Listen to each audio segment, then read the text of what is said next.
Bismillahirrahmanirrahim. Assalamualaikum warahmatullahi wabarakatuh.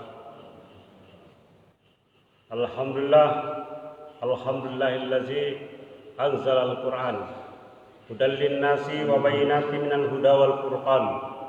Asyhadu an la ilaha illallah wahdahu la syarikalah wa asyhadu anna Muhammadan abduhu wa rasuluh. Allahumma shalli wa sallim ala nabiyyina Muhammadin wa ala alihi wa sahbihi wa tabi'in ajma'in. Qala Allah ta'ala fi kitabil karim, a'udzu billahi minasy syaithanir rajim. Ya ayyuhalladzina amanu taqullaha haqqa tuqatih wa la tamutunna illa wa antum muslimun. Raditu billahi rabba wa bil islami dina wa bi Muhammadin nabiyyan wa rasulah. Alhamdulillah, para jamaah sekalian, pada subuh ini kita dipertemukan oleh Allah Subhanahu wa taala dalam rangka melaksanakan salat subuh secara berjemaah, dan juga kita lanjutkan kajian rutin kita tiap subuh Sabtu yang berbasis pada ayat-ayat Al-Qur'an yang juga dibacakan pada saat salat subuh. Kita juga berselawat kepada Nabi kita, Nabi Muhammad SAW, Nabi yang terakhir sebagai penutup para nabi, Khatamal Anbiya wal Mursalin, para nabi dan rasul, telah ditunjuk, dipilih oleh Allah Subhanahu wa taala. Seluruh para rasul, para nabi selalu disebut dalam Al-Qur'an sebagai orang-orang yang terpilih, ya, untuk menyampaikan risalah. Kewajiban mereka, para rasul ini, menyampaikan risalah dan petunjuk berasal dari Allah Subhanahu wa taala untuk umat manusia dijadikan sebagai pedoman hidup.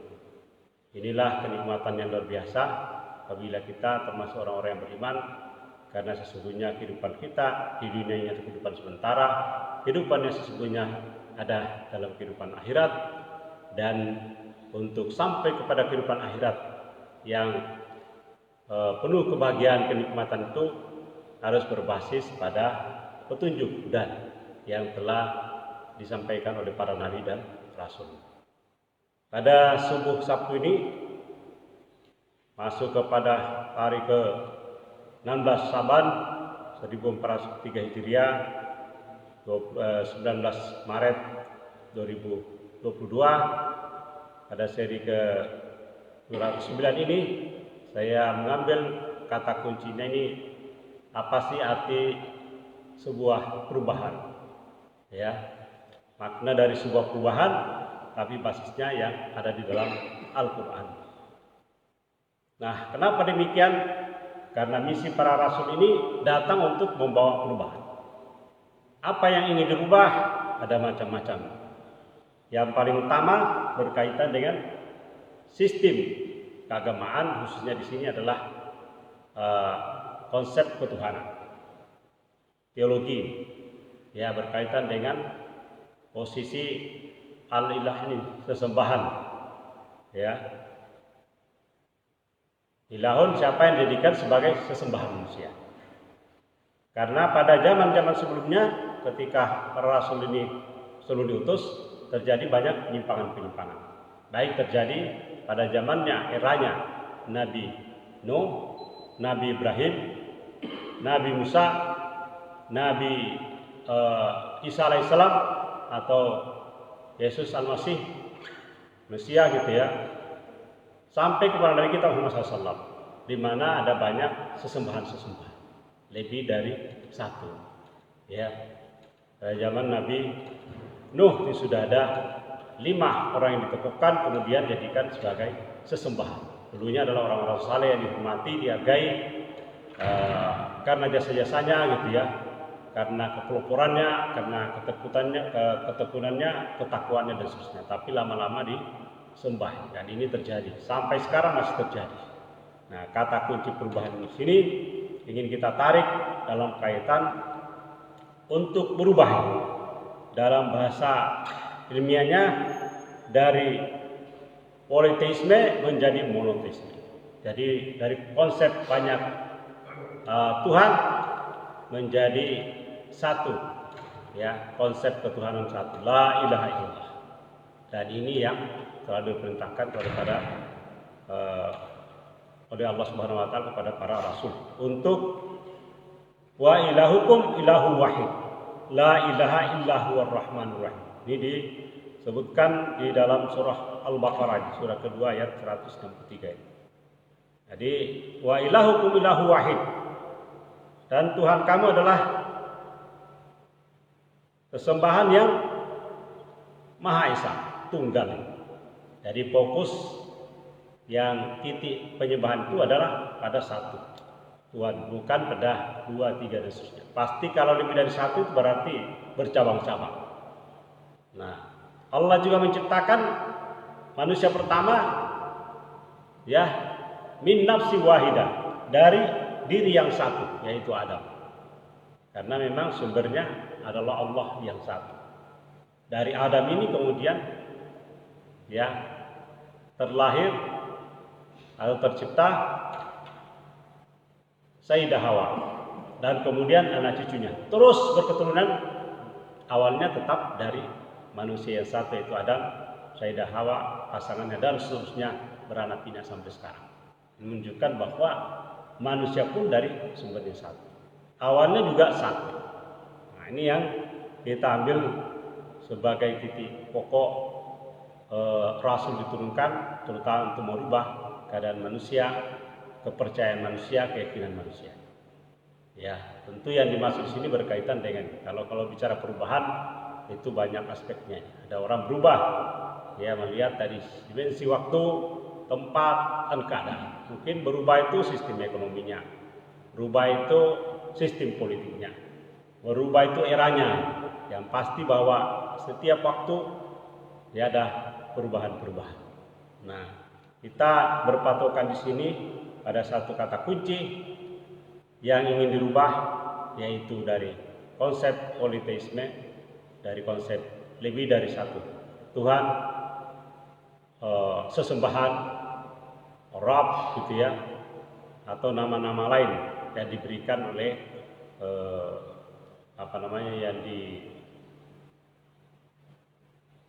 yang dinamakan atau diberikan konsep oleh manusia.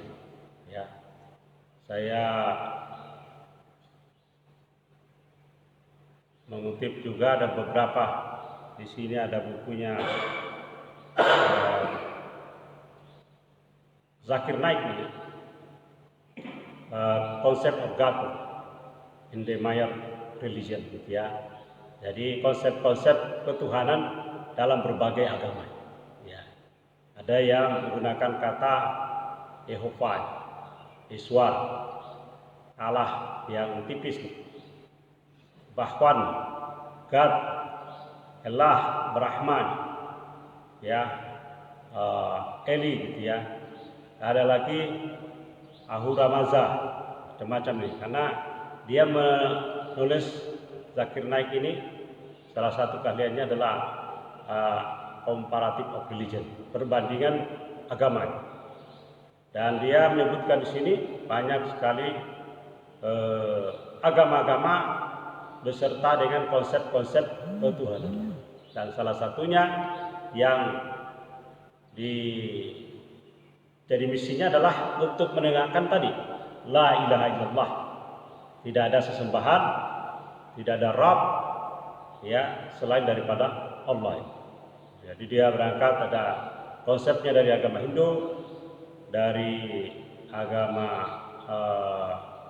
Siksisme gitu ya, yang ada di India, Buddha juga di India banyak ya, agama Shinto, agama lain-lain ya, termasuk Kristiani gitu ya. Jadi dia mengungkapkan banyak hal yang berkaitan ini. Ya, saya memperkenalkan itu aja, mungkin bapak-bapak, para saudara-saudara sekalian yang mungkin sempat lain nanti juga akan mempelajari ini. Kalau di mata kuliah saya ini belajar sosiologi agama, biasanya dimulai dari konsep ketuhanan dan banyak sekali variasi-variasinya. Kita bisa perbandingkan dengan konsep dalam Islam. Nah, baik, kita karena kata kuncinya tadi perubahan. Kalau dalam konsepsi agama kita ini yang dimaksud di sini kalau politeisme tadi, konsep banyak Tuhan itu analoginya berada dalam sebuah kegelapan. Ya. Nah, saya ambil salah satu ayat yang kita bacakan pada saat salat subuh. Nah, saya kira sering dibacakan di surah Al-Baqarah ayat ke-257. Ya. A'udzubillahi minasyaitonirrajim. Allahu waliyul ladzina amanu yukhrijuhum minadh-dhulumati ilan nur. Wal ladzina kafaru awliyahumut taghut yukhrijunahum minan nuri ilaz zulumat. Ulaika ashabun nar hum fiha khalidun. Jadi ada dua konstruksi perubahan yang diletakkan di sini. Yang pertama ini, ya, ini ada dua kelompok manusia, yaitu orang-orang yang beriman. Allahu waliyul ladzina amanu. Allah pelindung orang-orang yang beriman. Kenapa Allah menjadi pelindung orang-orang yang beriman ini? Ya. Bagi orang-orang yang yakin ada satu Tuhan, satu Rabb nih, satu sesembahan, satu pencipta alam semesta. Banyak sebenarnya manusia percaya bahwa alam semesta diciptakan ini oleh Allah, oleh Tuhan, dan itu hanya satu. Tapi sesembahannya seringkali banyak. Yang disembah itu banyak. Nah, yukhrijuhum minaz zulumati ilan nur. Dia mengeluarkan mereka dari kegelapan kepada cahaya. Nah, ini perubahannya itu dari kegelapan. Jadi kalau kita belajar di sini berarti percaya bahwa ada banyak Tuhan, ada banyak Rabb, ada banyak pencipta selain Allah tadi, itu adalah berada dalam posisi kegelapan.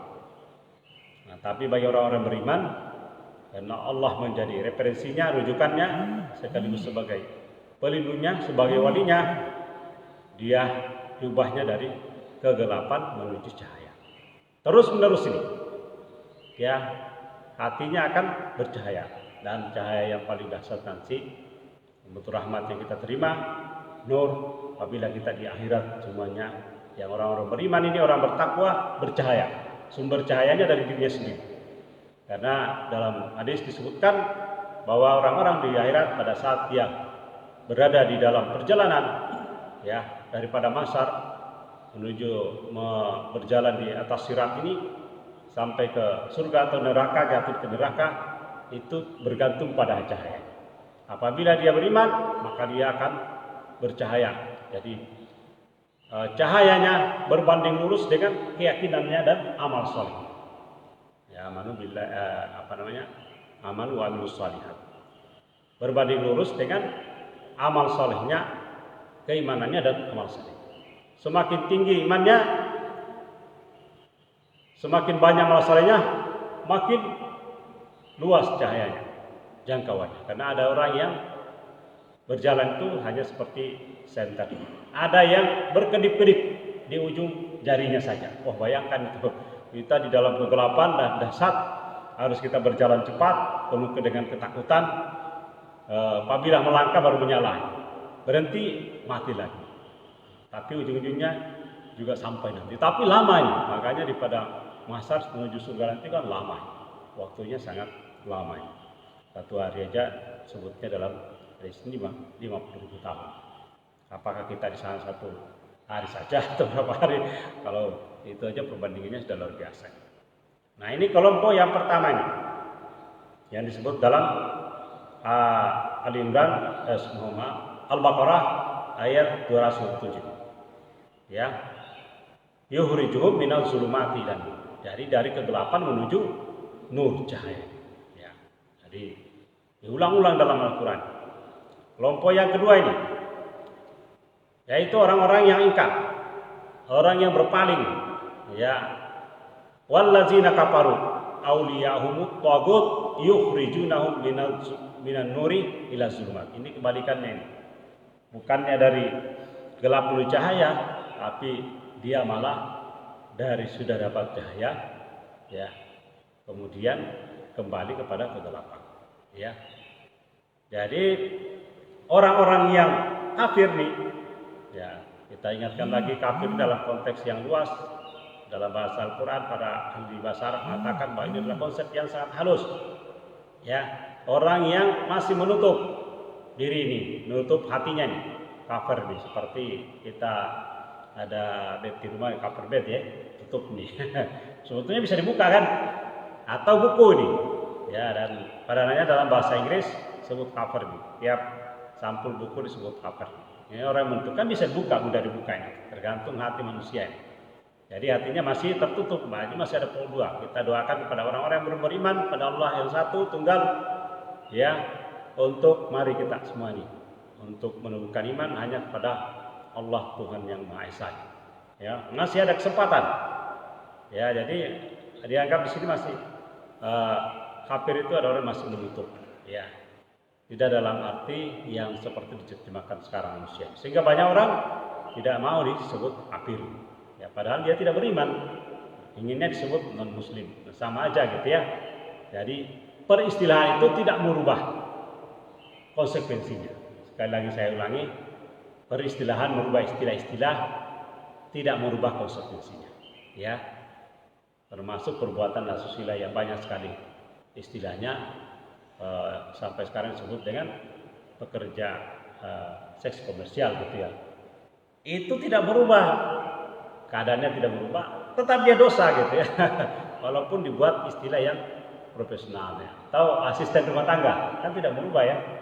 Tetap dia sebagai pembantu gitu ya. Kalau dulu mungkin disebut dengan guru gitu ya. Ya ini tapi istilah-istilah. Mungkin itu membuat istilah yang nanti cenderung orang jangan-jangan ini jadi sudah halal gitu ya. Ini ada masalahnya nanti ujungnya nih. Nah, jadi ini yang kelompok kedua ini kalau digambarkan di sini ada dua kelompok manusia tadi, ada yang ingkar kafir, orang yang kafir jelas dia ini. Ya, pelindungnya adalah syaitan, takut, yang sedang suka tuwaswisu fi sudurin nas, membisikkan kejahatan ke dalam dada manusia. Jadi dalam konsep Al-Quran ini saya tegaskan di sini karena mungkin nanti kalau masuk di media ini banyak orang tanggapi. Kalau menurut Al-Quran, bukan saya pribadi, ya, selain daripada yang bertuhan kepada Allah, ya, semuanya dipengaruhi oleh setan, dituntun oleh setan. Wakilnya adalah setan, karena setan ini tugasnya mengeluarkan mereka dari cahaya, ya, kepada kegelapan. Ya. Nah, kenapa demikian? Saya kira sudah pernah juga disampaikan, karena setiap manusia itu dalam dirinya sudah ada. Ketika ruh mau ditiupkan ke dalam di surah Al-A'raf ayat 172, ya. Ruhnya ditanya nih, alastu birabbikum? Qalu bala. Apakah bukankah aku ini kata Allah Tuhanmu, Rabbmu nih, ya. Seluruh roh itu menjawab, qalu, mereka ini maksudnya para roh. Jamaah di sini ini berlaku umum. Ya, qalu bala. Sungguh ini, ya. Dia mengakui. Nah, supaya apa katanya? Supaya di kemudian hari tidak ada manusia yang les, tidak ada manusia yang berkata, oh saya lalai dalam hal ini. Nah, inilah perlunya kita belajar wahyu ini. Karena kalau hanya menggunakan akal tanpa membaca kitab, membaca wahyu, tidak berlayar sama sekali tentang kitab-kitab yang diturunkan, manusia tidak tahu bahwa pernah dia melakukan perjanjian, persaksian. Dia sebenarnya sudah ada dalam posisi cahaya. Apalagi dalam Al-Quran di surah Al-Isra ayat 70. Walaqad karramna bani Adam. Telah dimuliakan anak cucu Adam. Nah ini jelas dia manusia sudah mulia. Tapi kalau dia mau ubah dirinya, dia sudah ada cenderung mendapatkan cahaya, terus lari kepada kegelapan, ya. Yukhrijunahum minan nuri ila zulmat, lagi kepada kegelapan ini. Nah, ini kelompok orang-orang yang ingkar, yang berpaling kepada keimanan kepada Allah Subhanahu wa taala. ya pada petunjuk-petunjuk hudan, mengambil petunjuk selain daripada yang disebutkan di dalam atau yang dituntunkan di dalam Al-Quran. Nah, ini adalah sebuah kegelapan. Pahamilah untuk kita semua bahwa apabila kita mencari panduan hidup tidak pada basisnya pada Al-Quran, itu cenderung nanti menuju pada kegelapan. Apapun, ya walaupun mungkin kita terlena ya dengan kehidupan dunia. Surah Al-Baqarah teringatkan 204 ya, bahwa nanti ada satu masa di mana umat Nabi Muhammad SAW akan terpukau dengan banyak wacana-wacana tentang kebaikan, tentang kebenaran, tentang terutama yang berkaitan dengan kehidupan dunia ini. Yang memukau, memukau ini kan seperti yang muncul di banyak media. Padahal itu menyesatkan. Nah, konsekuensinya apa ini? Ulaika ashabun nar hum fiha khalidun. Orang yang ikut pada setan-setan yang menggoda ini, ya, yang mengarah kepada kegelapan, kekufuran, keingkaran, ketidaktaatan, ketidakpatuhan, bahkan banyak alasan nih untuk urusan ibadah, ya, diajak pada kebaikan, sholat, puasa dan seterusnya, ya, banyak sekali alasan, banyak pertimbangan. Padahal ini jelas adalah menunjuk pada cahaya. Konsekuensinya, ulaika ashabun nar, mereka itu adalah penghuni neraka. Ya, yang patah lagi, hum fiha khalidun, mereka itu kekal di dalamnya. Nah,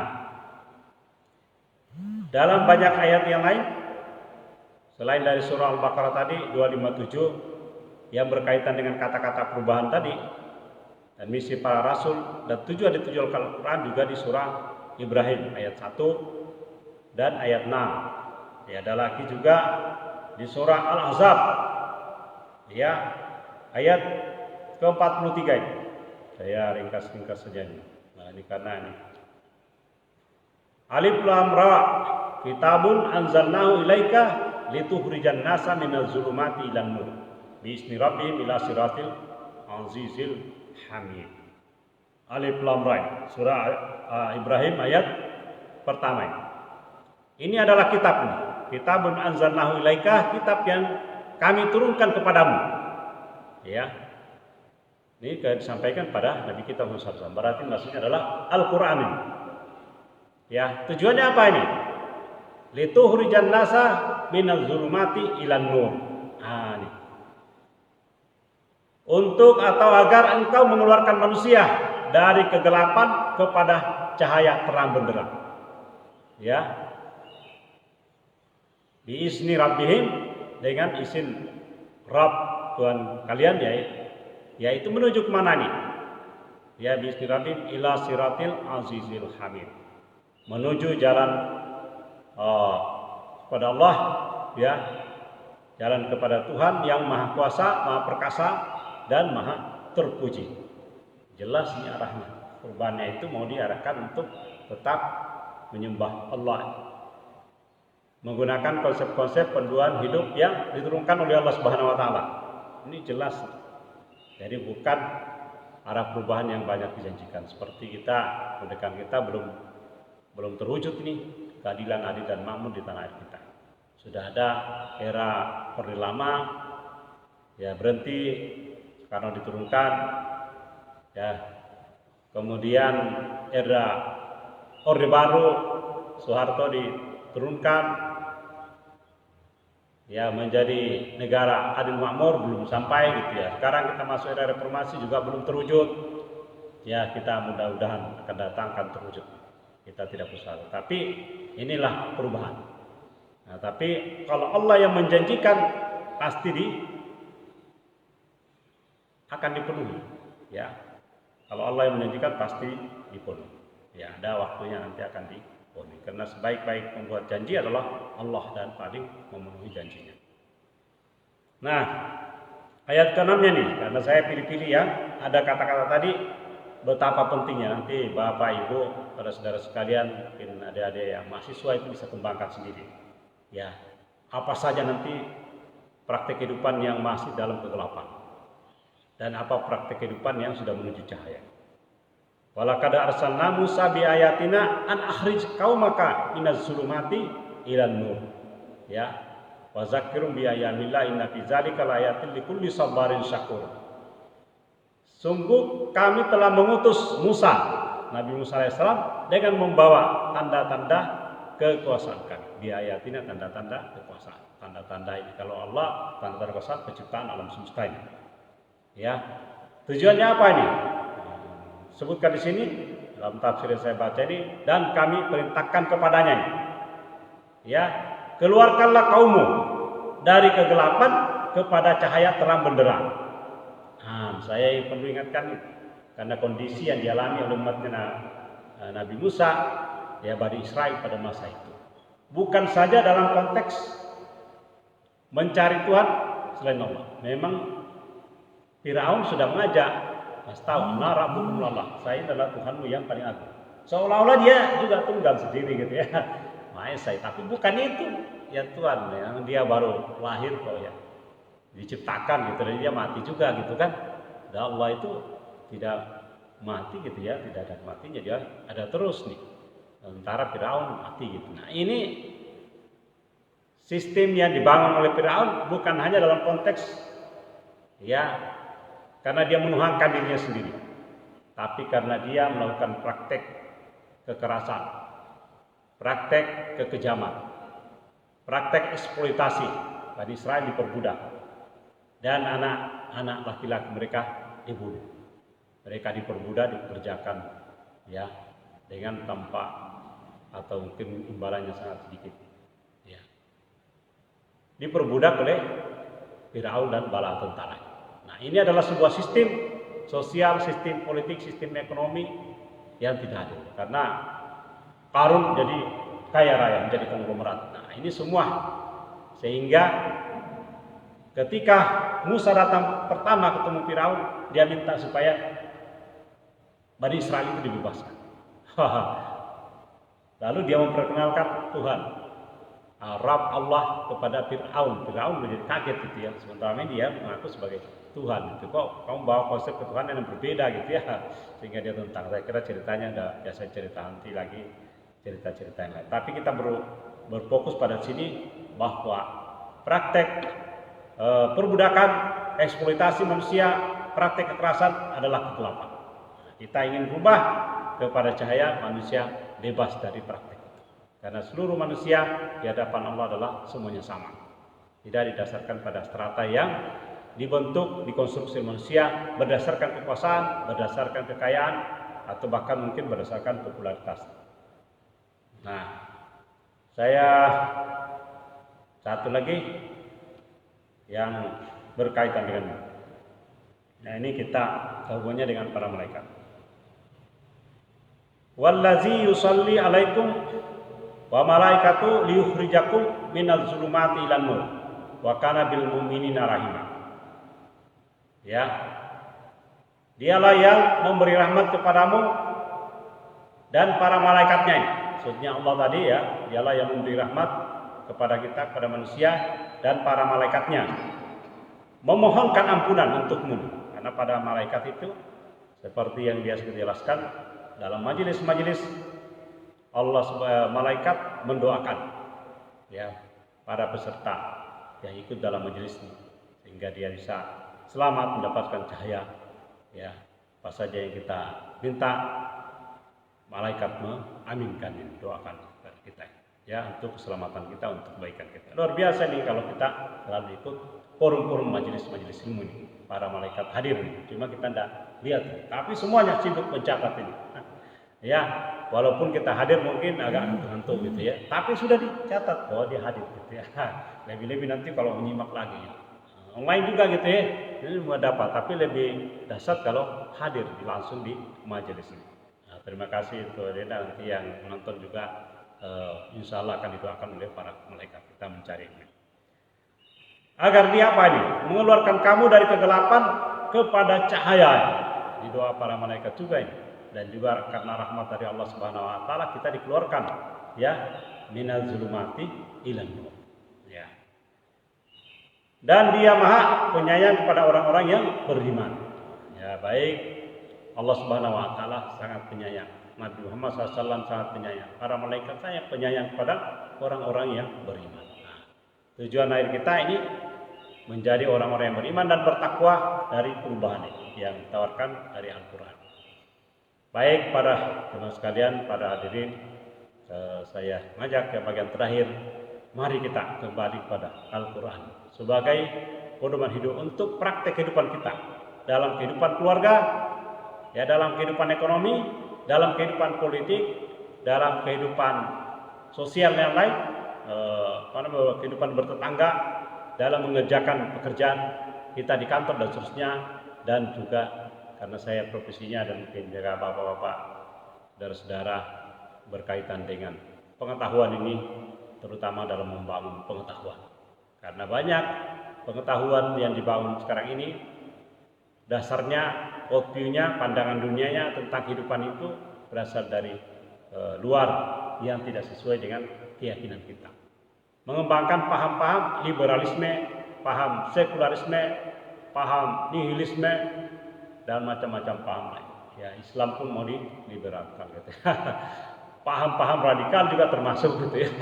Dan mungkin juga berkaitan dengan toleransi yang tidak jelas konteksnya gitu ya. Nah, itu juga perlu kita waspadai. Mari kita jadikan Quran pedoman hidup kita untuk terutama basis keilmuan itu, supaya masyarakat itu berilmu dasarnya basis Al-Quran. Itu jelas asal usulnya, sanadnya jelas, ya, uraiannya dan juga tujuan akhirnya jelas. Kita ini semuanya akan kembali. Kalau paham-paham tadi yang saya sebut tidak menjelaskan asal usul manusia dari mana, tujuannya apa hidup di dunia ini, hanya untuk senang-senang aja.